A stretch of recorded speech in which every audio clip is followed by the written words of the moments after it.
Aventureros, hoy llega a Desafío Viajero uno de los temas más atractivos y que a todos nos interesan.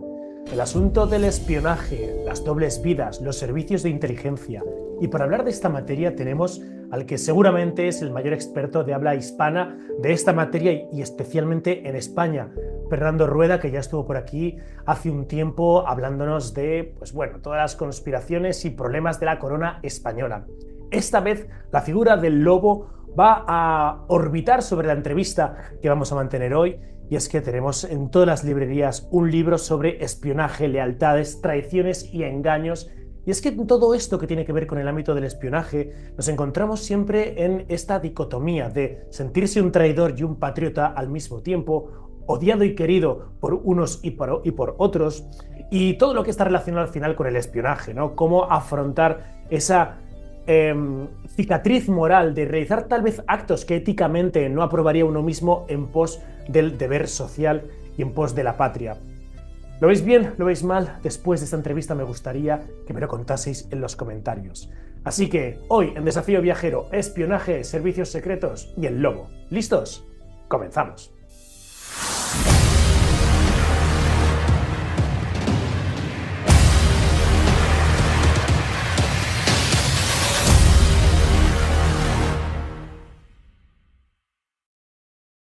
Fernando Rueda, bienvenido a Desafío Viajero. ¿Qué tal, amigo mío? ¿Cómo estás? Hola, muy bien Luis, la verdad es que estoy encantado de poder comunicarme a través de tu desafío, ¿no? Tener la oportunidad de hablar tranquilamente y poder contar tantas cosas que están ocurriendo y que a veces las vías no son fáciles, pero de verdad que creo que merece la pena esta historia, este libro, estas líneas rojas, ¿no? Ahora hablaremos, yo creo que, bueno, todos conocéis a Fernando Rueda, periodista, investigador, experto en espionaje, en servicios de inteligencia. Ya estuvo en Desafío Viajero hablándonos de al servicio, ¿cómo era? Al servicio de Su Majestad. De Su Majestad, sí, sí, sí. Efectivamente. Bueno, pues yo creo que destapando una serie y una cantidad ingente de secretos relacionados con la corona, que a todos los que a día de hoy estamos escuchando las noticias del rey emérito, de Bárbara Rey y tal, no nos está sorprendiendo nada, porque Fernando Rueda ya nos lo contó aquí en Desafío Viajero hace año y medio con Al servicio de Su Majestad. Pero es que hoy tenemos en todas las librerías líneas rojas. Desde luego que un libro que ha venido a agitar los estantes de las librerías con, bueno, una historia maravillosa de espionaje, un thriller, suspense, que veremos ahora, ¿no? Si esto es una novela, si hay visos de realidad y sobre todo que nos cuente alguno de los entresijos del ámbito del espionaje. Pero Fernando, líneas rojas, cuéntanos, este nuevo libro que ya está en todas las librerías, te ha llevado mucho tiempo escribirlo, ¿qué es este libro para ti? Pues mira, este libro es un nuevo reto. En el fondo, cuando tú escribes, y como yo, que vengo del periodismo en el que trabajo, y te planteas pasar año y medio de tu vida encerrado con una idea, lo que quieres hacer es algo, primero, que a ti te estimule, que te divierta, ¿no? Y luego, sobre todo, algo que pueda divertir y estimular a la gente, ¿no? Aquí mi planteamiento eran dos distintos. Por un lado, yo quería contar una historia de Miquel Lejarza el Lobo que estuviera de alguna forma vinculada con la realidad. En este caso concreto, hace 20 años, Miquel Lejarza estuvo unido a la Guardia Civil, vinculado a la Guardia Civil, y bueno, le pidieron que les ayudara en un tema de infiltración, en el tema de tráfico de armas, tráfico de drogas, que luego acabaría en blanqueo de dinero. Esa misión a Mm. mí me alucinó. Me alucinó porque era una auténtica conspiración internacional, eh, con una mafia internacional muy peligrosa, con vinculaciones con los políticos. Entonces yo quería de alguna forma contar esa historia. Esa historia, pero desarrollarla y poderla contar partiendo de la realidad yendo a la ficción. Y luego había otra historia que quería contar. Yo tengo un aprecio especial, ya lo sabes, por Miquel Lejarza, el Lobo. Es una vida, la de los infiltrados, que siempre me ha apasionado. Me ha apasionado esa vida de de la gente que, por un lado, vive con sus familias, con sus amigos, que tiene sus propias ideas y que al mismo tiempo tienen una segunda vida oculta, en la cual se juegan muchas veces la vida. Y entonces quería, en esta segunda idea, crear un equipo con Mikel Lejarza. Mikel Lejarza, personaje real, pero quería rescatar a los infiltrados que de españoles que se habían jugado la vida en distintas ocasiones y tal, y quería llevarlos de alguna forma para bueno, desarrollar su vida y crear un thriller, porque cada uno de ellos se merecería un thriller, pero este es un thriller coral, ¿no? Ujú. Por supuesto. Mikel Lejarza, yo creo que a todos los españoles nos suena, sobre todo, pues esa figura del lobo, ese espía que se infiltró en la banda terrorista ETA y que ayudó a desarticular gran parte de la misma, pero yo creo que el público de Hispanoamérica a lo mejor está un poco perdido. A grandes rasgos, podríamos explicarles quién es Mikel Lejarza, quién es la figura del lobo. Pues sí, Mikel Lejarza es un infiltrado, que podemos considerarle el mejor agente secreto que ha tenido este país. En 1973 le capta el servicio secreto, él es un civil. En 1975 se infiltra plenamente en la banda terrorista ETA, que es una banda que defiende la independencia o defendía la independencia del País Vasco español, País Vasco francés, era sus objetivos. Y entonces este se infiltra, Miquel se infiltra y, bueno, se juega la vida, etcétera, etcétera, y sale con un resultado muy satisfactorio. Una vez que él acaba, le saca el servicio secreto, pero está durante 15 años más persiguiendo a ETA oculto, sin que nadie le sepa que es él el que está ahí. Y luego realiza otras misiones de infiltración en grupos yihadistas, en grupos mafiosos, eh, todo tipo de operaciones, como Ujú. agente negro. Y un agente negro es alguien que cobra de un servicio secreto, pero no está en la nómina del servicio secreto, es decir, que cobra de los fondos reservados. Vale, pero sin embargo, yo a veces me preguntaba esto, ¿no? Si efectivamente cobra de los fondos reservados, si no está en la nómina del servicio secreto, si a él le pillasen en una operación en la que pues el policía de turno, ¿no? Pues no sabe quién es, él de alguna forma puede justificar el momento en que es detenido, pues que él, que es el lobo, ¿no? O que está infiltrado. ¿Cómo juega esto? Porque esto lo hemos visto muchas veces en películas, ¿no? De, oye, si quieres hacer esto, lo haces, pero nadie más salvo el superior y tú lo vamos a saber, ¿no? Pues mira, en los años 90, Miquel Lejarza le infiltran en Barcelona, en el mundo económico catalán. En aquel Ujú, momento el panorama es que hay grandes banqueros, grandes empresarios, grandes jueces, todos que de alguna forma están recurriendo al espionaje para tratar de hacer negocios turbios. Entonces a él le infiltran y en el momento en que le infiltran, él consigue un montón de información, le pasa cintas, ponen escuchas a todo el mundo, les pasa esas cintas al servicio secreto y hay un momento en que le detienen. Digo, para contestar a tu pregunta, ¿qué pasa cuando lo detiene? La policía sabe que Miquel Lejarza trabaja para el servicio secreto, pero aunque trabaje por libre como agente negro. Entonces, cuando van al juez, el juez ya tiene esa información y entonces le pregunta si él es un agente del espionaje. Y él lo niega, y lo niega rotundamente. Y entonces el ostras. juez lo que hace es que manda un escrito al servicio secreto en el cual les dice si Miquel Lejarza, con el nombre que tenía en ese momento, es uno de sus agentes. Y el servicio secreto, que no puede mentir a un juez, que no puede mentir, le dice que no. ¿Por qué? Porque Miquel Lejarza, en el listado de los 2000 y pico agentes que había en ese momento, no aparecía. ¿Y por qué? Porque le pagaban de una forma reservada.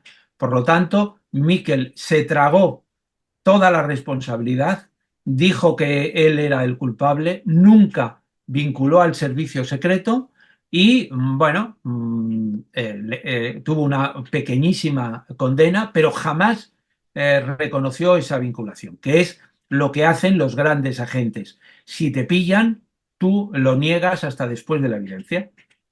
Claro, yo me imagino que Mikel Lejarza no es un nombre real, ¿no? Pero ¿por qué siempre le asociamos a este nombre?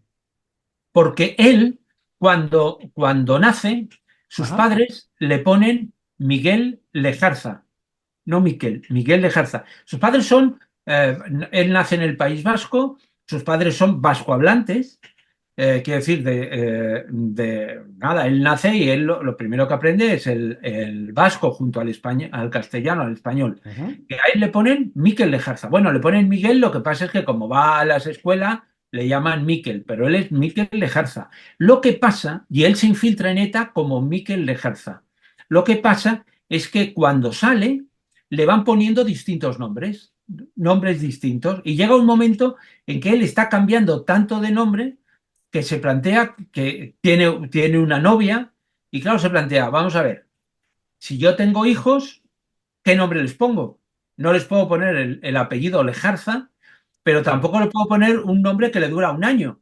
Entonces, él mismo se va a México y le destinan a México durante un año y él está en México buscándose un nombre auténtico que pueda ser legal.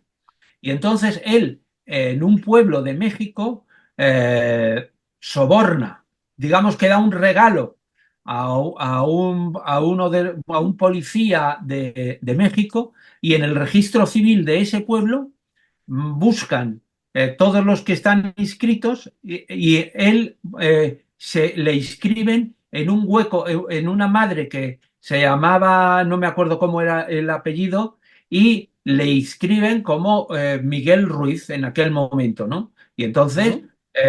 le ponen nacido en México, etcétera, etcétera. Con lo cual, con ese dato ya consigue su carnet de identidad, consigue su pasaporte en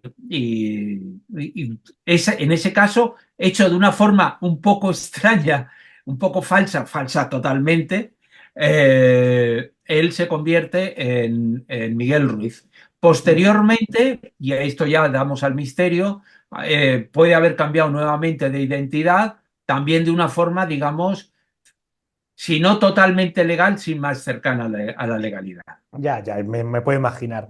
Yo creo que todo el mundo se está preguntando cómo alguien puede ser reclutado por un servicio secreto, por un servicio de inteligencia en su vida normal, ¿no? En el caso de Miguel, eh, cuando vemos la película del lobo, que yo me la estaba viendo justo antes de esta entrevista, ahí nos muestran que él, bueno, pues era alguien con cierta animosidad, bastante cercano a la idea política de la banda terrorista ETA, y gracias a eso, en una redada, pues bueno, la policía le ofrece lo de te dejamos suelto si trabajas para nosotros. Pero ¿este reclutamiento en su caso se hizo así? ¿O cómo se suele producir esa captación por parte de los servicios de inteligencia de alguien que futuramente será un espía? La verdad es que la película no se corresponde con la realidad. Realmente Mm. hicieron la película un poco a su aire.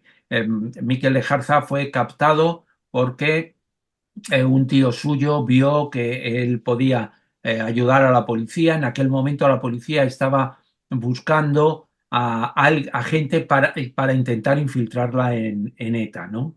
Y entonces pensaban que Miquel tenía las cualidades, unas cualidades que yo no sé muy bien cuáles son. Posiblemente son que era un tío lanzado, porque no tenía ni idea ni de espionaje, ni de seguridad, ni de nada, ¿no? Y entonces ahí le infiltraron y bueno, y ante la sorpresa de todo el mundo dio resultado. Pero la captación en general hay dos captaciones, siguiendo un poco tu pregunta. Por un lado, la gente que manda el currículum. Es decir, aunque parezca extraño, en España, en Estados Unidos, en Latinoamérica, la gente manda su currículum al servicio secreto y muchas veces los llaman para, para hacer las pruebas, que a veces son pruebas larguísimas, que pueden durar a lo mejor hasta un año, dependiendo de cuál sea el puesto. Eso es la gente que se ofrece. Luego, a veces, el servicio secreto busca perfiles muy concretos. Por ejemplo, si tienes a alguien que hable Parsi, que hable Ujú. el idioma el coreano, que decir, el ruso, bueno, pues a veces buscan gente que tenga esas características. Es decir, porque es muy importante tener a alguien que, por ejemplo, que habla el idioma de Irán y para poderlo infiltrar, para poder hacer de traductores, ¿no? Y entonces, como no, esa gente no se ofrece, tú sabes cuáles son las mejores academias, puedes tener oteadores, ¿no? Que muchas veces pasa, ¿no? Que te haces amigo del profesor de cualquier idioma y le dices, oye, buscamos gente que cuando sean muy buenos que nos lo digas, ¿no? Quiero decir, y ese tipo de cosas se hacen. A veces captan a gente que es muy buena en la ciberinteligencia, ¿no? Ujú. Hacker, por ejemplo, hay unos cuantos hackers que triunfaron y que están trabajando en los servicios secretos de todo el mundo, ¿no? ¿Por qué? Porque ya tienen unas habilidades innatas y luego ellos les terminan de formar. Visto, visto. Pues nada, queda bastante claro. Fíjate, estudiando un poco la biografía del Lobo, vemos que él, en el momento en que, pues bueno, ya directamente hace que explote esa parte de la cúpula de ETA, que se produzcan una serie de detenciones masivas, ETA le reconoce como que él es el topo, es el traidor. Parece ser que pone su cabeza como objetivo número uno para asesinar, ¿no? La banda terrorista ETA, como que empapela de alguna forma las calles de País Vasco con su rostro en el sentido de este hombre hay que ir a por él, hay que matarlo. Y a él efectivamente le hacen una cirugía facial, ¿no? Ahora nos confirmarás si esto es cierto o no. Te lo pregunto porque, claro, en líneas rojas, Lobo es un protagonista muy importante, como en muchas de tus obras. Ujú. Cuando vemos la película del Lobo, es Eduardo Noriega directamente quien le pone la cara. Pero ¿cómo haces tú para describirle físicamente si no sabemos muy bien cómo es? ¿No? Cuéntanos un poco Ya. esto. Verás, Miquel Lejarza se infiltra de hecho hay una cosa muy importante en los espías que dicen para todos los espías de todo el mundo, donde aparezca tu cara que no aparezca tu nombre y donde aparezca tu nombre que no aparezca tu cara, de tal forma que nunca puedan vincular cara y nombre, porque ese es el fin de un espía. Es decir, una Ujú. vez que te ponen nombre, puedes estar haciendo análisis, encerrado, claro, pero no puedes estar como agente de campo. Entonces, a Miquel le hacen, cuando está en ETA, tiene ETA una foto de él, que él se hace. Entonces, a partir de ahí, esa es la foto que utilizan y que lo ponen en los carteles del País Vasco con un se busca intentando pillarle y vengarse, porque claro, ten en cuenta que han caído más de 200 terroristas, ¿no? Y entonces, y se han quedado sin la infraestructura, es decir, que les hace un daño profundo que todavía dura hoy en día, ¿no? Entonces, cuando yo juego que escribo sobre él, lo que no hago, evidentemente, es describir cómo es él en estos momentos, ¿no? Sobre todo con ningún tipo de detalle, ¿no? Pero también sería muy difícil, porque Miquel Lejarza, cuando le conoces eh, y te cruzas con él, sabes perfectamente quién es. Pero si no tienes bien claro quién es, no le reconoces. Porque Miquel un día se deja canas en el pelo y lo tiene casi blanco, y 3 días después tiene el pelo negro. Hay unos días que, no te digo que lleve flequillo, pero casi, y hay otros días que tiene entradas y que no. La barba, hay días que yo le he visto con la barba con tu estilo, hay otros días que de repente lleva solo bigote y hay otros días que lleva perilla y está cambiando continuamente. Y entonces, y va cambiando incluso de aspecto, ¿no? Y entonces se pone chaqueta, se pone jersey, es decir, cambia. Y una de las cosas que él me dijo es que cuando le operan, le cambian algunas de las configuraciones, la nariz, Las le cambian facciones de la cara, ¿no? Ujú. las más marcadas, ¿no? Las que te pueden, digamos, cambiar la apariencia completamente, Ujú. ¿no? Pero él dice que eso es un primer paso, que luego tienes que cambiar completamente tu aspecto, completamente tu apariencia. Hay una cosa que cuando él acaba, como hace el servicio secreto con la mayor parte, no solo el español, los de casi todos los países, con la mayor parte de los espías, la policía no lo hace, pero bueno, entonces intenta quitárselo del medio. Lo que era un activo y ahora se ha convertido en algo que ya, ¿para qué queremos a Miquel si ya hay infiltración, no puede hacer nada? Y entonces le mandan a un hospital de Valencia, al Hospital de Valencia de la Paz. ¿Cómo se llama? No, sí, A la Casa de la Salud, la Casa de la Paz. sí, bueno, a Ujú. uno de los grandes hospitales que todavía hay Sí. ahora de Valencia le mandan. Le mandan diciendo que no es médico, pero que va a trabajar allí, le buscan una plaza y se va allí a Valencia. Y entonces él estaba aburrido, porque claro, lo suyo no era, esto él no quería, él era un diseñador que vivía bien y tal, pero claro, le mandan ahí y él no quería. Y entonces él coge y se da cuenta que el servicio secreto quiere pasar de él y entonces se coge la moto y se va en moto desde Valencia al sur de Francia. Allí se acerca al bar en Dayés, que era el bar donde él sabía que van siempre los etarras. Y en aquel momento, en 75, en Francia los etarras hacían exactamente lo que les daba la gana, es decir, no tenían ningún problema. Entonces él va al bar a cruzarse con gente que le conocía. Está paseando en el bar. Cuando se da, incluso va al cuarto de baño y se pone a hacer sus cosas al lado de un miembro de ETA. Y no le reconocen. Cuando no le reconocen, va a una cabina de teléfonos que todavía funcionaban y llama al servicio secreto y dice, estoy al lado del bar en Dayés y nadie me ha reconocido. ¿Por qué? Porque él lo que quería era seguir en la lucha contra ETA. Él ya no quería dedicarse a ser ni decorador, ni a trabajar en un hospital, ni nada. Él lo que quería era seguir en la lucha contra ETA. Y de hecho lo consiguió. Otros no, pero él sí lo consiguió. Ajá. Es que esto que dices es muy interesante porque yo me estaba planteando, claro, alguien que ha sido espía, que enseguida ha sido, que además ha sido reconocido, que la gente sabía quién era él, ¿no? Yo me imagino que pues, una vez que ha cumplido con su trabajo, pasa de alguna forma al ostracismo en el servicio secreto, le buscarán pues otra vida con otra documentación y otro rostro y a ser feliz tal cual, ¿no? Pero sin embargo, cuando te das cuenta de cómo es la biografía del lobo, es que como señalabas antes, Fernando, el hombre se infiltra en ámbito de terrorismo islámico, en narcotráfico, en el lavado de capitales. Es decir, que es porque a él le va la marcha de alguna forma, ¿no? Y que no se puede estar quieto, que quiere de alguna manera el contribuir a ese patriotismo que tiene y a mejorar las cosas, porque él me imagino que podría vivir estupendamente con una falsa identidad, ¿no? Claro, lo que pasa es que yo sí he visto y por eso en líneas rojas, digamos que trato este fenómeno junto con otros agentes. Yo creo que en el fondo todos coinciden en una adicción. Ujú. Cuando has probado vivir al límite, cuando has jugado con una doble identidad, cuando te has estado arriesgando, de repente no te pueden pedir que te quedes en una mesa de despacho y te pongas a trabajar.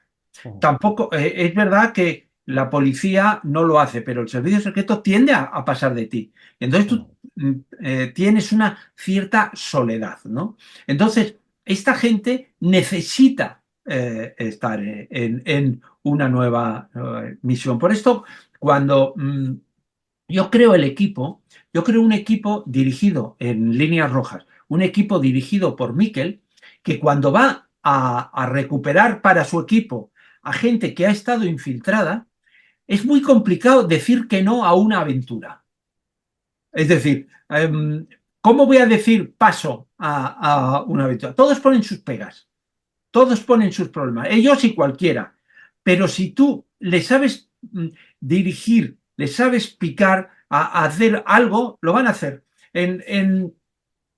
Cuando yo entrego el libro en la editorial, las dos jefas de Roca me dicen, ¿sabes a qué libro, a qué serie nos ha recordado tu libro? Digo, no, no tengo ni idea. Dice, A la casa de papel. Y yo, Ujú. imagínate, me podía imaginar cualquier parecido, ¿no? John le Carré, esas cosas que te dicen para Sí, animarte, sí, sí, ¿no? sí, sí. Y me dicen, digo, ¿por qué? Y dicen, bueno, y empiezan con el ambiente, con la tensión, con el thriller. Pero en realidad, lo que ellas querían decir es que hay personajes que no son capaces de pasar, que si tú les llevas a una aventura, siempre van a decir que sí, que si tú les que además es que son muy buenos en su parte del trabajo que lo que hacen. Pero claro, con ese problema de que, bueno, de que van con unas mochilas cargados, que son unas mochilas con unos problemas personales y con unos tics que son muy importantes. Ujú. ¿Cuánto de realidad hay en la trama que has creado en Líneas Rojas? ¿Todo lo has sacado de tu imaginación o realmente este es un caso real que existió y que de alguna forma has llenado con tu imaginación las lagunas del caso? Sí, no, como te decía al principio, el caso es real. Es decir, ocurrió en 2002 y lo protagonizó Mikel Lejarza. Vale. Lo que pasa es que está inspirado en ese caso, ¿vale? Lo que Miquel descubre junto con la Guardia Civil en esa investigación, que hay unos palets escondidos que tienen unos contenidos tremendos que valen millones de euros, miles de millones, o sea, una cosa, unas cantidades tremendas, ¿no? Entonces yo sobre esa historia lo que hago es desarrollarla un poco a mi estilo, un poco más al estilo de un thriller, que parte ocurre en Malta, parte ocurre en Francia, y es verdad que ocurre, hay un protagonismo de Israel. Esto es absolutamente real, ¿no? En mi libro, de alguna forma, y esto no es por lo que ha pasado en el último año, pero el Mossad siempre ha jugado un papel muy importante, ¿no? Que yo estoy seguro que en esta operación también lo jugó, ¿no? Porque son un prototipo especial. Pero luego ya hay, Miquel esto lo hizo solo, ¿no? Y yo en este thriller lo que hago es meter a esos agentes Ujú. que tienen los mismos, cada uno sus problemas, pero que en el fondo son problemas similares de personalidad, de lucha. Te voy a poner un ejemplo. Por ejemplo, está un guardia civil que se infiltró en la extrema derecha militar en los años 80, el último grupo. Ujú. Entonces, él, la Guardia Civil y el Servicio Secreto le capta y le pide que se infiltre ahí. Se lo pide porque es íntimo amigo del cabecilla, ¿no? Que Ujú. era Vale. Saiden Estrellas. Y entonces, él consigue un éxito tremendo. Impide asesinatos tipo un autobús de familiares que iban a visitar presos de ETA. Imagínate el roto tremendo de muertes que podía haber habido. O el tema del asesinato de toda la familia real y de todo el gobierno. Bueno, habría sido Una espantoso. Gran barbaridad. éxito. Sin embargo, él traspasa su propia línea roja. Él dice que sí, porque obviamente evitar esto es tremendo, pero él para conseguir eso tiene que traicionar a uno de sus grandes amigos, que era el jefe de este grupo, ¿no? Entonces, él en el momento no lo duda, traspasa la línea roja. Pero de alguna forma, con el paso del tiempo, cuando ya haces una descompresión, te das cuenta que interiormente has hecho un pago que tiene un alto coste, ¿no? El alto coste de haber traicionado algo que para ti era súper importante, ¿no? Y si le sumamos que el servicio secreto no le hizo ni puñetero caso y lo tiró, pasó de él, le había prometido que le ayudarían y no le ayudaron, bueno, pues te dibuja un personaje que a partir, digamos, de años después, cuando entra en este equipo de Miquel, bueno, pues tiene una personalidad que yo creo que es muy atractiva. Ujú. Te quería preguntar precisamente por esto, por el asunto de las líneas rojas, ¿no? El propio título de tu obra. Claro, cuando nosotros nos ponemos en la piel de un espía, pensamos, de un lado, el deber en que lo que está haciendo es en pos de un bien mayor, de garantizar la seguridad nacional, de evitar que se produzca algún tipo de atentado, pero eso puede ir ligado a tener que realizar actos que irían en contra de la conciencia, del deber moral de cada uno. Y poner, por tanto, esa balanza, ¿no? De estoy consiguiendo un bien grande, pero mi moralidad de alguna forma está cayendo por los suelos. ¿Eso es a lo que te refieres con las líneas rojas? ¿Cómo concilia un espía su deber moral con, por otra parte, pues conductas que éticamente pudiesen ser, pudieran ir en contra de lo que está bien para conseguir un bien mayor? Un inciso aventurero. Cada documental de Desafío Viajero supone muchas horas de esfuerzo y de trabajo para traeros buenas historias. Si crees que merezco tu apoyo y te está gustando el vídeo, suscríbete al canal, hazme un comentario y comparte el vídeo. De esta forma me ayudarás enormemente. Ese es el gran tema, o uno de los grandes temas del libro. El libro tiene una parte de acción que creo que es muy importante, una parte de sorpresas, pero digamos que el tema moral es el de las líneas rojas. El espía es alguien que cuando se mete, hablo de espías, pero estoy hablando de espías del servicio secreto, pero a veces son guardias civiles como el que te acabo de mencionar, o policías, o simplemente informáticos como está ahí.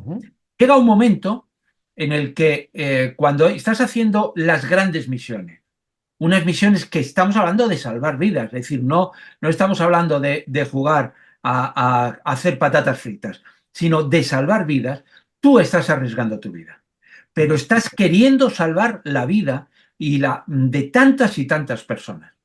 Entonces, en algún momento, en todos los casos, te hablo de los casos españoles, pero yo he vivido e investigado, tengo otros libros de agentes dobles, de gente que se ha infiltrado en España, en Latinoamérica, en Estados Unidos, en Rusia, y que cuando llega el momento de triunfar, de conseguir sus objetivos, tienen que hacer algo que va contra su moral. A ellos les explican, esto es una explicación en todo el mundo, que tienen que dividir su cerebro en dos cajas fuertes, aisladas completamente. En una caja fuerte deben poner su verdadera personalidad. Su verdadera personalidad con yo soy policía o yo soy espía, yo tengo mujer, tengo hijos, yo creo en Dios, yo lo que sea, ¿no? Tu identidad. Y al otro lado es otra caja fuerte en la que tú pones la identidad, la personalidad de esa persona en la que tú te has convertido. Yo soy anticatólico, yo soy comunista, lo que sea, ¿no? Es decir, que a veces puede ser una ideología de derechas, otra de izquierdas, lo que sea, pero eso tú te lo crees. Yo creo en que hay que matar para conseguir nuestros objetivos y tal. El problema es cuando tú estás haciendo algo y eso está fuera de lo que tú harías en tu vida normal.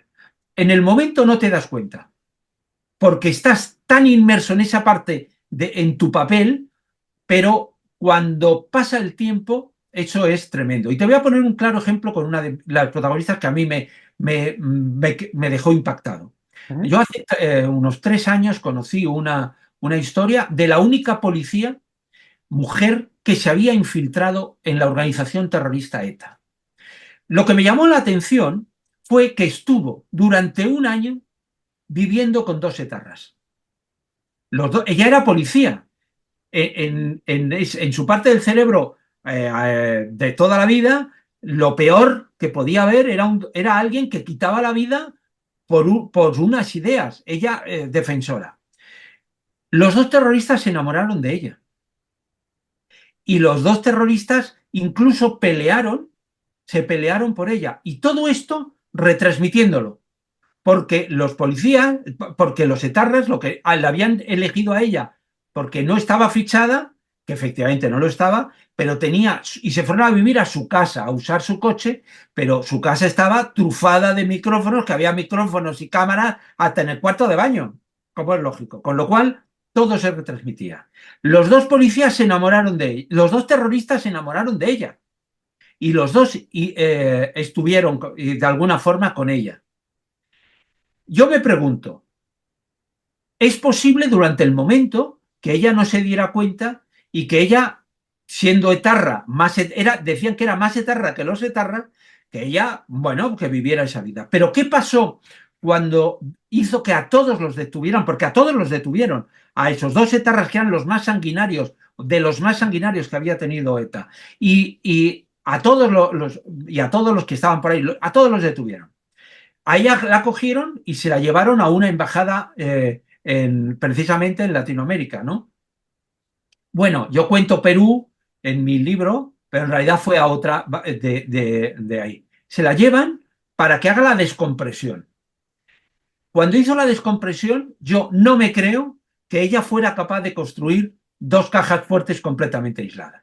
Creo que ella, una vez relajada, la tuvo que afectar el haber estado durante un año con esos dos terroristas, en un momento, cuidado, que la sociedad española, la sociedad de muchos países y ETA era una sociedad bastante machista en eso, ¿no?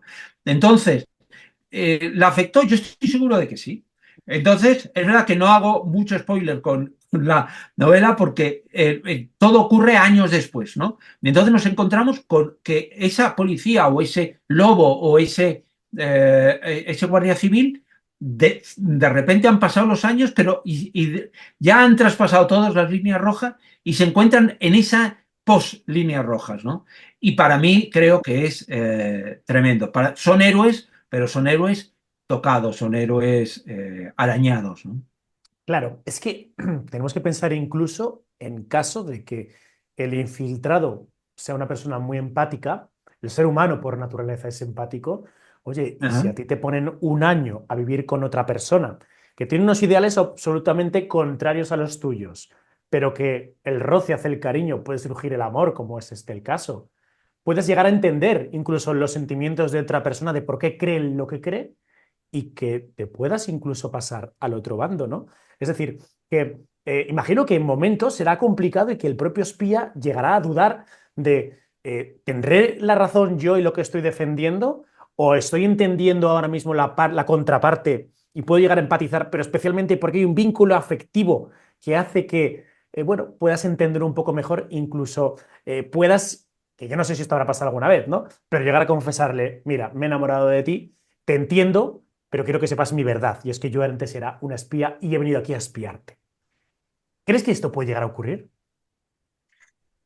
Yo, vamos a partir de un caso. Hace Ujú, unos meses se ha producido un intercambio de espías entre ujú, Rusia, Estados Unidos y sus aliados. Había dos de los intercambiados, era un matrimonio que tenía dos hijos y que eran rusos, se habían ido a Argentina, habían adquirido la nacionalidad argentina después de varios años y se ujú, habían ido, creo que era a Eslovenia, donde estaban. Cuando estaban en el avión, de vuelta a Rusia, porque los habían intercambiado, reconoció la mujer que no se acordaba de hablar ruso, porque cuando estaba en su infiltración tenía que tener en cuenta que sus hijos no sabían que eran rusos y sus hijos tenían creo que eran ostras. 9 años. Entonces les hablaban en español y ellos, para que no les descubrieran, no pensaban en ruso, pensaban y hablaban en español. Entonces, eso me sirve para decir que yo sí creo, esto fue hace poco, pero yo es algo que está abierto, quiere decir que esto es opinable, ¿no? Yo creo que cuando están infiltrados, para salvar la vida, para que realmente la misión salga, te tienes que creer que que eres más etarra que los etarras. O Miquel Lejarza, que eres más etarra que los etarras. O Paco Lerena infiltrado, que eres más de extrema derecha y que quieres acabar con el rey, con su vida, más que los propios que lo están organizando. No vale representar un papel. Si representas un papel, te pillan. Por lo tanto, te lo tienes que creer y de verdad, quiero decir, que yo lo puedo debatir contigo y me gustaría hacerlo, pero yo tengo la sensación, porque no he podido hablar Ujú. con la policía que vive aislada, lleva 25 años aislada. Pero yo creo que en el fondo se enamoró o de uno o de los dos. No lo sé, pero es que me parece lógico, me parece lógico. Ahora bien, que se haya producido, que después de esa situación alguien reconozca que he sido yo soy un policía y te lo tengo que decir, eso, fíjate, en los casos que yo he conocido y que he investigado históricamente y todas esas cosas, no lo he conocido. Sí he visto casos como algún caso ocurrido en Inglaterra en el cual eh, el policía desaparece después de mantener una relación con una cercana a un grupo terrorista, no violento, un grupo más, digamos, más radical, ¿no? Ujú. Y casi le descubren y entonces le sacan rápidamente. Dice, guau, guau, vete, lárgate antes de que te pillen. Que ella le buscara y él le reconoció, cuando ella le encontró, le reconoció que era un policía y que estaba verdaderamente enamorado de ella y todas esas cosas, ¿no? Incluso que se fueron a vivir juntos. Luego la relación acabó mal. Porque claro, tú de quien te has enamorado es de alguien que no es ese alguien.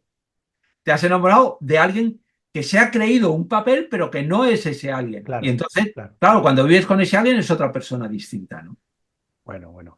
Em, me fascina el tema de las secuelas, de los traumas que comentamos ahora mismo, que un espía, un infiltrado con el correr del tiempo podría llegar a tener, ¿no? Has hablado de un concepto que yo no había oído nunca hablar de él, que es el de la compresión, ¿no? Em, ¿En qué consiste esto? Una vez que termina la infiltración, el espía pasa por una serie de psicólogos o por un psicólogo que le ayuda a retomar su vida anterior. Porque claro, es que tiene que ser una experiencia emocional muy fuerte el cerrar esa caja fuerte que has comentado y abrir y meterte de nuevo en la caja fuerte de quién eres tú realmente. ¿Cómo se lleva esto? Pues mira, de una forma bastante chapucera, Luis. Eh, Ya. el- Aquí yo creo que hay que distinguir dentro de los personajes que están en el libro, que Ajá. están todos novelizados, que no, quiere decir que solamente al final hay un reconocimiento porque yo le doy a la gente la información, pero esos personajes sí están inspirados en la realidad. La realidad es que la policía, cuando sacan, como ya es policía, es parte de ese equipo, la llevan, la cuidan, la tiene en una embajada y tal, gran éxito, y yo creo que ella sí está más cuidada. Vale. El problema es que en el servicio secreto, yo a Mikel Lejarza le he oído decir, me ha contado montones de veces, a veces preocupado, disgustado. El único psicólogo que he tenido he sido yo mismo. Yo sé que su mujer le ha ayudado en muchas ocasiones, porque con el paso de los años, obviamente esas cosas salen, ¿no? Y tú te deprimes, pero, y lo pasas mal, pero nunca ha tenido. Lo mismo pasó con el caso de Paco, del Guardia Civil. Jamás le pusieron. Se lo de hecho, se lo quitaron de en medio y dicen, búscate la vida y solucionate tú las cosas, ¿no? Lo que pasa es que hay veces que yo creo que tiene una personalidad lo suficientemente, algunos, lo suficientemente poderosa como para intentar solventar. Hay un personaje en el libro que se llama Frédéric Leblanc, que está Ujú. basado en un amigo mío que es Fernando San Agustín. Frédéric Leblanc es un personaje que está jubilado y que conste que no estoy haciendo spoiler, porque esto, digamos, pasa al principio de esto. Lo digo por si luego la editorial me dice, oye, que estás haciendo spoiler y tal, ¿no? Bueno, el hecho es que es un espía jubilado y tiene, bueno, de 60 y pico años y tal, y ve la vida. Cuando yo le retrato un personaje divertido, una persona que se ríe, una persona que flirtea, pero todo con mucha bondad, ¿no? Nada de todas esas cosas. Yo me llama la atención que le veo y que cuando yo estuve el otro día con él en Barcelona, es genial, estoy entusiasmado con él, ¿no? Es que me lo paso genial siempre con él. Pero cuando él recuerda sus etapas duras, años 70, años 80, cuando él era un agente de campo y tal, que luchaba contra mafias, que luchaba contra terroristas, que luchaba contra todo, él con toda su bondad, con todas sus cosas, un día me dice, claro, nosotros teníamos un problema y es que nos jugábamos continuamente la vida. Claro. Y entonces lo único que a nosotros nos daba ánimo era pensar, y teníamos un refrán, una frase que nos decíamos, y era, quien nos mata, muere. Es decir, nosotros nos la jugábamos, pero el terrorista, el mafioso, debe saber que si hace algo a alguno de nosotros, el otro o los otros van a hacer cualquier cosa que esté a su alcance para tomarse la venganza, ¿no? Esos conceptos te los dicen con una naturalidad, Luis, con una bondad. Por eso te he descrito el personaje, ¿no?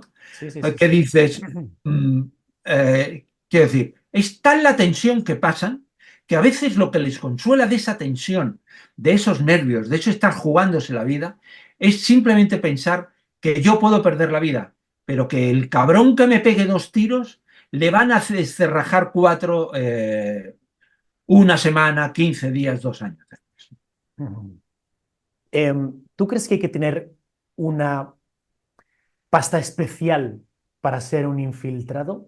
Te lo pregunto porque una de las cosas que enseguida me viene a la cabeza es, bueno, si yo soy infiltrado, me imagino que para conciliar una vida familiar o de amistades, una vida social, tiene que ser complicado. ¿Cómo soy yo espía y me meto en estos berenjenales teniendo una mujer, teniendo hijos, teniendo una vida social? Esto tiene que ser difícil para el espía, es decir, no cualquiera podríamos salir o separar de una forma taxativa nuestra vida íntima para dedicarla a lo que al final es el trabajo. Sí, ahí parece complicado, pero ahí hay que ir a una experiencia. Ujú, Mikel Lejarza sí lo ha hecho. Mikel Lejarza ha estado toda su vida espiando, toda su vida jugándosela y a veces tenía su propia familia y estaba, incluso metía a su propia familia en el caso que yo cuento, que ese caso ujú, que me inspira para hacer las cosas, en la realidad Mikel Lejarza en aquel momento ya tenía familia. ujú, Y incluso algunos de los personajes mafiosos que aparecen en la historia conocían a su familia. Quiero decir, fíjate dónde están las cosas, ¿no? Miquel dice, lo que pasa es que estos saben perfectamente, cuando ya se enteran posteriormente de que tú eres un espía que trabajas para un servicio de inteligencia, tienen la suficiente precaución de darse cuenta que cualquier cosa que te hagan o que hagan a alguien de tu entorno va a ser, los servicios secretos no respetan las leyes, es decir, se vengarían en ese quien nos mata muere, que es súper claro, ¿no? Yo creo que los infiltrados muchas veces, en muchos casos, son gente joven. Eso también te lo digo. Es gente joven que tiene una personalidad no tan asentada, por lo tanto, digamos que son más susceptibles de sufrir, pero Arantxa Berradre, que es el personaje de la policía infiltrada que tenía ese alias, bueno, pues cuando se infiltra tiene 22 o 23 años. Sale de la academia de la policía y se va a hacer eso. En los últimos 2 años hemos visto cómo se han descubierto como 5, 6 o 7 policías que se habían infiltrado en grupos de activistas que llevaban a cabo y que los han infiltrado. La mayor parte era gente súper joven que ujú, estaba ahí, que hacía todas esas cosas, ¿no? Es decir, que normalmente la mayor parte de los casos que yo conozco es gente que no tenía esas dependencias. El guardia civil también le pasaba, también tenía su mujer, sus hijos y tal, ¿no? Y eso siempre hace que sea más complicado, porque en realidad sufres más, porque en realidad es mejor cuando, sin ninguna duda, cuando tú estás solo, cuando tú puedes desaparecer, cuando te cambian la identidad y te largas, siempre es mucho más fácil. ujú. Me llama mucho la atención, ¿no? Lo que has comentado de, bueno, a ver, que los servicios secretos no van a seguir, no van a cumplir la ley, como si para ellos no les fuese de aplicación. Me llama mucho la atención esto, porque da la sensación al final de que estamos viendo la superficie del mar, todo lo que está de mitad para arriba, o sea, de la superficie para arriba, es lo legal, lo que se ve, lo que todos podemos hacer y por lo que nos pueden castigar. Pero todo lo que está de la superficie para abajo es lo submarino, donde se actúa tanto de un lado, parece, como del otro, pues con total impunidad, porque para, de alguna forma entiendo, vencer las artimañas de unos, pues hay que utilizar unas armas semejantes, ¿no?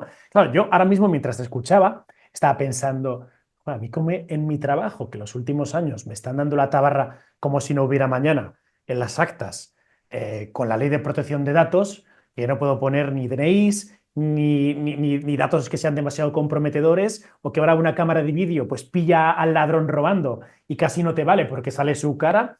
Claro, yo me imagino que a los infiltrados este tipo de cosas, bueno, se las pasan por donde quieren, ¿no? Claro, es que hay una cosa, y es que los infiltrados, cuando trabajan, realizan misiones sin protección del juez, ¿no? Ajá. Eh, Cuando lo hacen con protección del juez, pasan a ser agentes encubiertos. Es decir, yo tengo la Claro. sensación de que, por ejemplo, la policía infiltrada que yo describo, de la que yo juego, primero entra como infiltrada, ¿vale? Y entonces nadie lo sabe, solo lo sabe la policía y muy pocos de la policía. Y solamente en el momento en que entra en el comando Donosti de ETA, que empieza a estar con dos asesinos, en ese momento deduzco, que se convierte en agente encubierto. ¿Por qué? Básicamente, para protegerla. Para que el día que la detengan o si hace algo que no debe hacer porque es ilegal, lo haga con el amparo de un juez. Y con el amparo de un juez puede hacer determinadas cosas que son ilegales, pero que la protegen. No podría llevar arma, a lo mejor el comando le da arma y entonces lo hace. En ese Claro. caso se convierte en agente encubierto. ¿Qué es lo que pasa? Que esos policías de los que hablábamos antes eran infiltrados, no eran agentes encubiertos. Entonces estaban en grupos y no podían cometer delitos, porque si cometieran delitos como cortar una calle, por ejemplo, Ujú. que es lo que pueden hacer estos grupos activistas, protestamos con no sé quién, pues huelga y cortamos la calle, si le pillan, no tiene un amparo judicial, tendría que ser, digamos, juzgado por todo ese tipo de cosas. Es decir, cuando trabajas en el submundo que tú decías, que a mí me gusta esa imagen, ¿no? Yo digo, siempre ves la foto de lo que está ocurriendo y lo de los espías y tal está en las alcantarillas, está debajo en la foto. Eso en teoría no les garantiza la impunidad. Es decir, el servicio secreto no es la policía, no es la Guardia Civil, no es los cuerpos policiales de las comunidades. Es decir, ellos trabajan para detener a la gente, hacen un trabajo y en algún momento lo judicializan para esos malos poderlos detener y meter en la cárcel, que es el objetivo de la policía y la Guardia Civil, quitar de la circulación a los delincuentes. Sin embargo, el servicio secreto no. El servicio secreto no quiere quitar a nadie de en medio. El servicio secreto lo que quiere es obtener información para informar al gobierno. O, en determinados casos, que saben cosas de los terroristas cuando luchaban o de las mafias, le pasan esa información a la Guardia Civil para que actúe la Guardia Civil, si es que le interesa. Pero ellos lo que quieren es la información, incluso la información previa. Quiero decir, estamos en un grupo que no es terrorista, que podría ser, y entonces nosotros tenemos la información previa en la cual todavía ni hay detenciones ni hay nada de ese tipo de acciones. Pero efectivamente, ellos siempre tienen que actuar un poco escondidos, ¿no? Claro, viene lo que yo llamo el dilema del infiltrado o el dilema del espía. Esto lo hemos visto en muchas películas. Yo no sé si esto se habrá dado alguna vez en la realidad, pero es una cosa muy recurrente en las películas, ¿no? De estar infiltrado, el jefe del infiltrado al lado o su superior jerárquico, y delante tienen pues al policía herido, al rehén o lo que sea. Y el superior al infiltrado le da el arma y le dice, mátalo tú, como si fuese una prueba de a ver si es verdad que estás con nosotros. Y esta situación se le podría haber dado perfectamente al lobo que estaba infiltrado en ETA, ¿no? Claro, si no lo haces, sabes que van a sospechar, incluso directamente, igual te matan a ti porque piensan que eres un infiltrado. Y si lo haces, coño, estás matando a una persona, puede que incluso a un compañero tuyo, ¿no? Debe ser complicado el cómo enfrentarse a este tipo de dilemas, ¿no? Yo eso sí lo he hablado, por ejemplo, muy detenidamente Ajá, con Miquel, y Miquel decía que él tenía claro que él no iba a matar a nadie. Nunca iba a matar a nadie.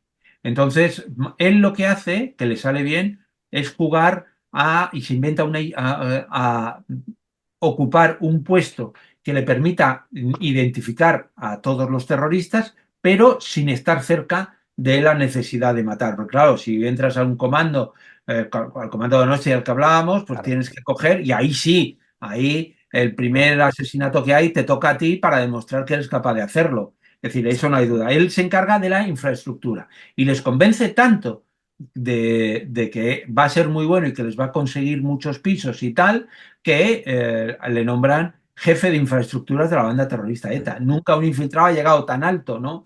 Es decir, que está en un alto nivel. Pero él lo tenía muy, muy claro y los infiltrados que yo he conocido y la gente de esto siempre ha tenido claro que ellos no iban a matar. No sé qué habría pasado en esa tesitura que planteas, que es tremenda, ¿no? Si lo matas o no matas, eso es muy de película, pero, y Sí. no sé si esto ellos habrían, ¿qué habrían hecho? Yo creo que no habrían disparado seguro, ¿no? Pero no lo sé. Ujú. Oye, ¿hay cierto reconocimiento institucional al espía una vez que concluye su misión o una vez que deja de ser un infiltrado? O bueno, el Estado, pues oye, has hecho tu trabajo, gracias por la prestación de los servicios y sé feliz. ¿Hay reconocimiento por el ejercicio bárbaro de esta función por parte de estas personas? No, a nivel institucional no hay reconocimiento. Fíjate que a Mikel Lejarza se infiltra en 1975, sale de la infiltración y en el 2010 le dan una medalla eh, que está bien porque al final es una medalla, pero es una medalla de tercera o cuarta división. Quiero decir, no hay ni siquiera un reconocimiento simbólico de eso, ¿no? Y esto ha pasado a la policía, le dan también una medalla, bueno, es policía, pues no le dan la gran medalla, y a los otros que yo veo ni siquiera les dan ninguna medalla. Ni siquiera hay ese reconocimiento. Muchas veces lo que hacen es que las medallas se las ponen a sus jefes, ¿no? Los que han, el director de inteligencia de no sé qué o el jefe del área, le hemos dado una medalla por esta brillante operación. Sí, eso sí pasa, ¿no? Lo que pasa es que al que ha estado jugándosela, al que ha estado arriesgando, al que ha estado normalmente no hay un reconocimiento, cuando yo creo que realmente el héroe es él, no es el que se la ha jugado, el que ha podido morir es él, pero eso no ocurre. Y eso también es muy importante, yo creo que es otro de los datos que yo creo que a veces creo no, navega por líneas rojas, es el hecho de que, oye, si nos hubieran dado unas palmaditas, si nos hubieran cuidado, el post partido, el post infiltración habría sido mucho mejor. Pues amigos, Líneas Rojas, el nuevo libro de Fernando Rueda, ya está en todas las librerías. Magnífico el trabajo que han hecho en la portada los amigos de Roca Editorial. Además, me gusta mucho cómo han puesto el título, ¿no? Que se sobresale cada una de las letras. O sea, está Sí. muy, muy, muy bonito, ¿no? ¿A ti te gusta la portada? Me encanta la portada, es una portada muy chula y la verdad es que el producto al final es muy, muy atractivo y sobre todo que al final he conseguido una historia en la cual figuran ahí el papel de algunas mujeres que al final creemos que no están en este tipo de cosas y sin embargo juegan unos papeles fundamentales. Y que tiene que ser muy complicado. Yo no sé si alguna vez, Fernando, has escuchado la teoría del cerebro de los hombres y de las mujeres, lo de las cajitas. ¿Te suena esto? Sí, de que somos distintos y que actuamos distintos y reaccionamos distintos, ¿no? Como que los hombres tienen su cerebro, ¿no? Estructurado en cajitas perfectamente separadas y compartimentadas, ¿no? Pues la cajita del amor, la cajita del fútbol, la cajita del trabajo, tal. Y podemos separar todos los temas perfectamente. Y las mujeres, en lugar de cajitas, tienen cables interconectados todos con ellos, ¿no? Y eso hace que puedan hacer muchas cosas a la vez y nosotros seamos incapaces, ¿no? Bueno, claro, entonces yo estaba pensando, "Joder, el tema de lo de la caja fuerte, pues según la estructura del cerebro del hombre, muy bien, no deja de ser cajita y cajita, ¿no? Pero el cerebro de la mujer es totalmente diferente. Luego, el aislar esa caja fuerte y meterse en la otra para luego aislarla y meterse en la suya propia, tiene que ser un follón verdadero, ¿no? La verdad es que yo como hombre, y seguramente tú, pues bueno, entendemos, ¿no? De las cajas fuertes, pero ahora todas las mujeres que estén viendo esta entrevista dirán, ahora mismo sería imposible, porque yo soy capaz de unirlo todo y es difícil de separarlo todo, ¿no? Y es algo que además tú has estudiado mucho el tema de las mujeres espías, las mujeres infiltradas. Sí, no, las mujeres juegan aquí, yo creo que juegan un papel fundamental Mm. en este libro, porque es una visión que es muy importante en temas que la gente pensaba que no estaban, ¿no? Mm. Y sobre todo porque su reacción, yo no sé, quiero decir, lo que hemos contado es, en realidad, es el inicio de la historia, ¿no? Claro. Y el desarrollo, cada uno puede pensar cómo es, ¿no? Pero realmente cuando son personas que han sufrido, personas que han obtenido grandes éxitos, hombres, mujeres, que se la han jugado. ¿Y cómo reaccionan en el futuro?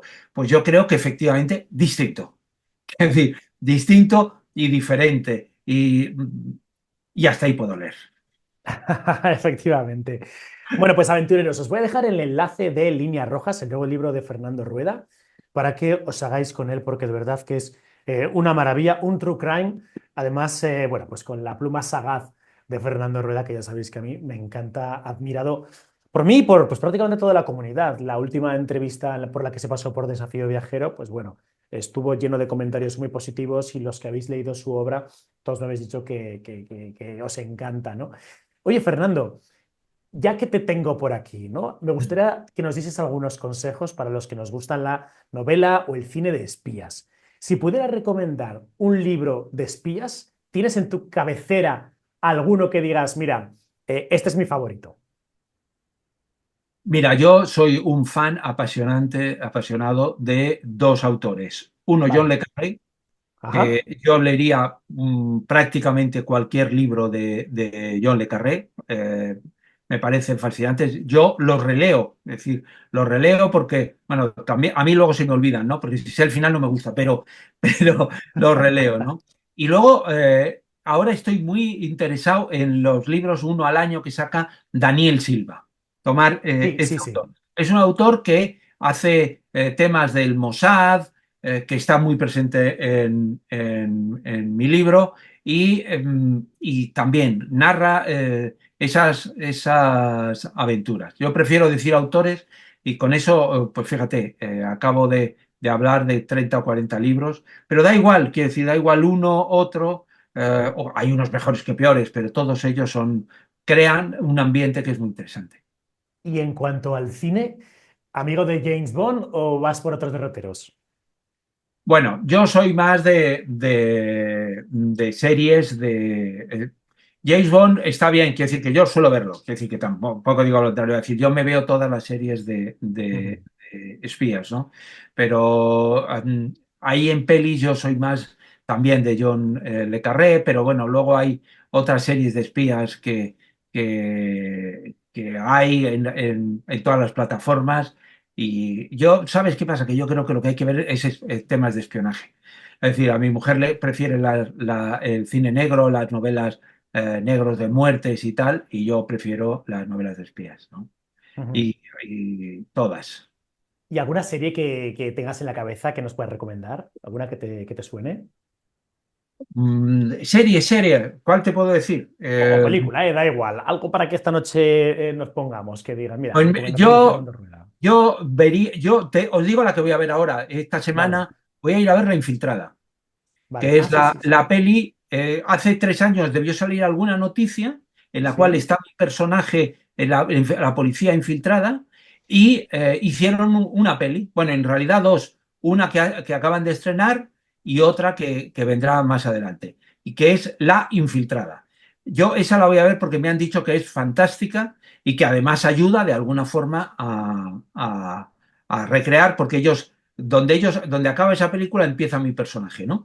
Pero merece la pena, yo creo. Ah, pues mira, qué curioso. Tomamos todos nota. Yo, ya que estoy, y he citado a James Bond, os voy a contar una anécdota muy curiosa de una película que me ha costado años ver. Me la vi la semana pasada.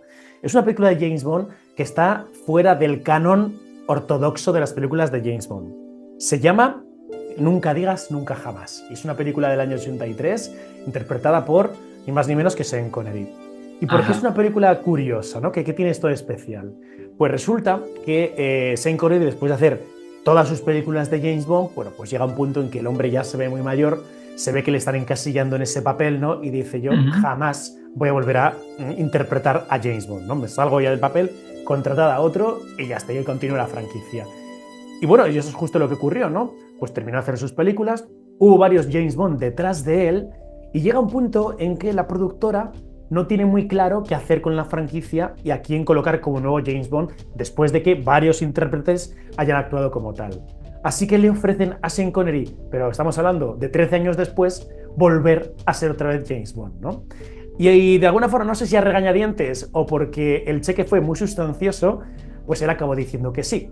Entonces la película se tituló Nunca digas nunca jamás, justo por esta historia, ¿no? Donde vemos pues a un Sean Connery muy mayor, pues ya un cincuentón rozando los 60 y cuantos, con el peluquín, con, bueno, en fin, con un maquillaje excesivo, pues seduciendo a niñas de 20 años que da un poco de grima verlo, ¿no? Pero bueno, resultó muy curioso y me parece una anécdota divertida para terminar Fenomenal, la sí, charlita de hoy. Así que nada, Fernando, que te dejo las últimas palabras para que te despidas y que ha sido como siempre un honor tenerte por aquí. Muchas gracias. No, simplemente espero que disfrutéis con Líneas Rojas, igual que con esta conversación que hemos tenido. Y Líneas Rojas es una parte de mí por primera vez realmente. Los personajes tienen algo de mí y espero que os guste. Pues ahí queda eso, amigos. Y oye, ¿cómo no recomendaros? Yo confieso, secretos de confesión, al servicio de su majestad, pues toda esa retaíla de libros. ¿Cuántos libros llevas ya escritos? ¿Lo tienes 19. contado? 19. 19 libros, madre mía. Bueno, pues con ese número seguro que habrá 20 Seguro, eso espero. en el futuro, ¿no? Claro que sí, claro que sí. Y nosotros que lo disfrutaremos. Pues aventureros, muchísimas gracias por haber estado aquí este ratito en Desafío Viajero. Buenas noches y nos vemos el próximo domingo con nuevas aventuras. Hasta la vista, aventureros.